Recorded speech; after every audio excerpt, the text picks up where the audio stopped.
इस वीडियो में मैं आपको बताऊंगी कि आप अपने टूथब्रश को किस तरह से क्लीन करके हाइजेनिक रख सकते हैं और एक ज़बरदस्त सा हैक बताऊंगी, वो भी डस्ट पैन को यूज़ करके।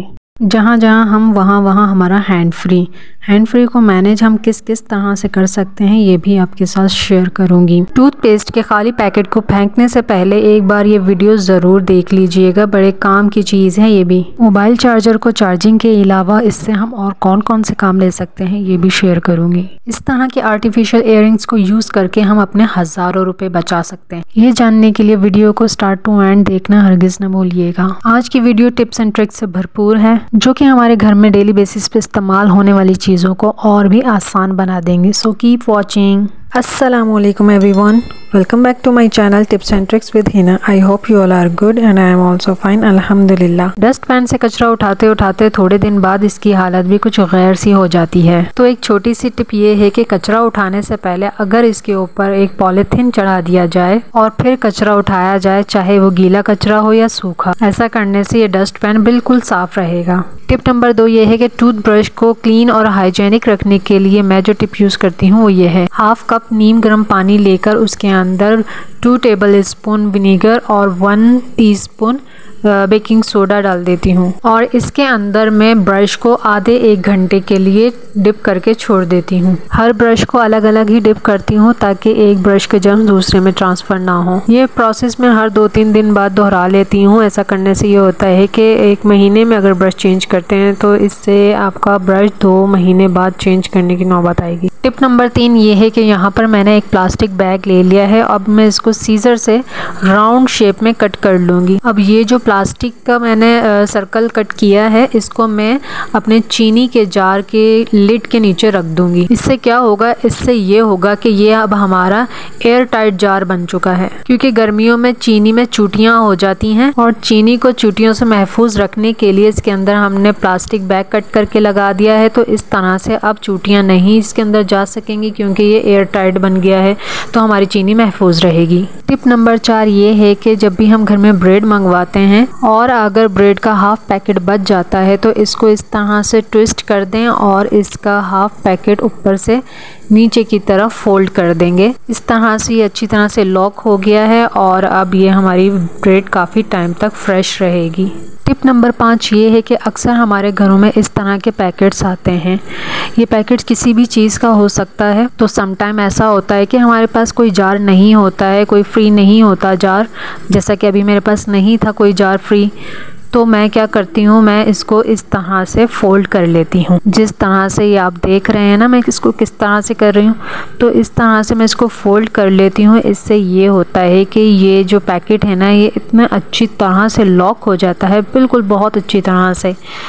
आप इसको उल्टा करें सीधा करें, इसको मैंने फ्रिज में रख दिया, ये बिल्कुल भी नहीं गिरता। जब मुझे यूज़ करना होता है इसको इजीली मैं खोलती हूँ और फिर दोबारा इसी ट्रिक से मैं इसको पैक कर देती हूँ। तो ये मुझे ज़रूरत ही नहीं पड़ती कि मैं कोई जार लूँ। तो इस तरह से मेरा ये मसला भी सॉल्व हो जाता है। टिप नंबर 6 ये है कि जो हमारे टूथपेस्ट होते हैं ना, महीने के एंड में इनका भी दी एंड हो जाता है और 1 या 2 दिन बाद मुझे लाजमी ग्रॉसरी करने जाना है। तो बीच के ये जो 2 दिन है ना, तो इसमें मैं ये करती हूँ पेस्ट के साथ कि इसको ना नीचे से इस तरह से फोल्ड कर के दबा के ना निकाल लेती हूँ। इसमें होता है थोड़ा बहुत, तो नहीं तो मैं जो टिप करती हूँ ना वो ये करती हूँ कि ये इस तरह से, ये बेलन होता है ना हमारा रोटी बेलने का, तो इसको मैं इससे प्रेस कर लेती हूँ और ये इतना अच्छा प्रेस हो जाता है ना, इससे बिल्कुल इसमें ज़रा सा भी नहीं बचता, सारा ऊपर आ जाता है। सिर्फ ये बेलन से प्रेस करने की वजह से इसमें इतना तो आ गया है कि मेरे 2 दिन आराम से चल जाएंगे। आप कहेंगे कि तौबा कितनी कंजूस है, लेकिन हर बार ऐसा नहीं होता, मजबूरी में ये टिप बहुत काम आती है। टिप नंबर 7 ये है कि टूथपेस्ट ख़त्म हो जाने पर इस पैकेट को फेंकने के बजाय अगर आप इसको कट कर लेते हैं तो आप देखेंगे कि इसके अंदर काफ़ी सारा होता है। तो मैं क्या करती हूँ, इसको एक यूज़लेस जो मेरा ब्रश है क्लीनिंग के लिए जो मैंने रखा हुआ है, उस ब्रश पे मैं ये पेस्ट ले लेती हूँ सारा, और इससे मैं ये करती हूँ कि जितने भी मेरे घर के बोर्ड होते हैं या फिर वायर होते हैं, उनकी क्लीनिंग के लिए ये बहुत बेस्ट रहता है। और बोर्ड की इतनी अच्छी क्लीनिंग होती है टूथपेस्ट के साथ, 2 मिनट में ये बिल्कुल वाइट हो जाता है। और फिर किसी भी कपड़े से वाइप ऑफ कर दें दें, बोर्ड बिल्कुल नीट एंड क्लीन हो जाएगा। टिप नंबर 8 ये है कि अब इसी टूथपेस्ट के खाली पैकेट को मैंने वॉश कर लिया और अब देखें ये किस काम आता है। इसको मैं फ्रिज पर मैग्नेट से लगा लूँगी। अब ये एक टू डू लिस्ट भी बन गई है।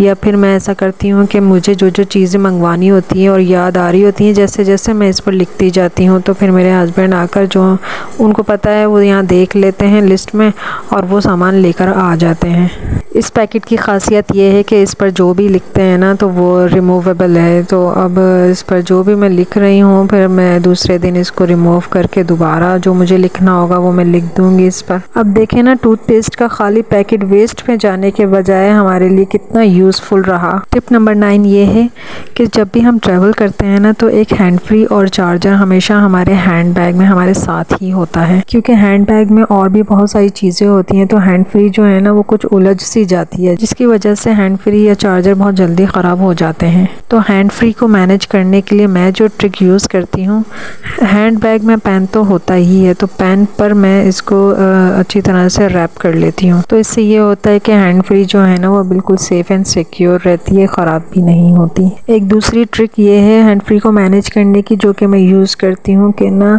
हैंड फ्री को हैंड पर पहले अच्छी तरह से लपेट लेती हूँ इस तरह से। इस तरह के आर्टिफिशियल इयररिंग्स है मेरे पास छोटे से ना, इनका कलर भी ख़राब हो गया, इनको मैं यूज़ नहीं करती अब, क्योंकि इसकी लॉक की क्वालिटी बहुत अच्छी है। तो इसको मैं हैंड फ्री पर सिक्योर करने के लिए यूज़ कर लेती हूँ और ये हैंड फ्री पर बहुत अच्छी तरह से फिक्स हो जाती है और इस तरह से हैंड फ्री मेरी बिल्कुल सेफ़ रहती है।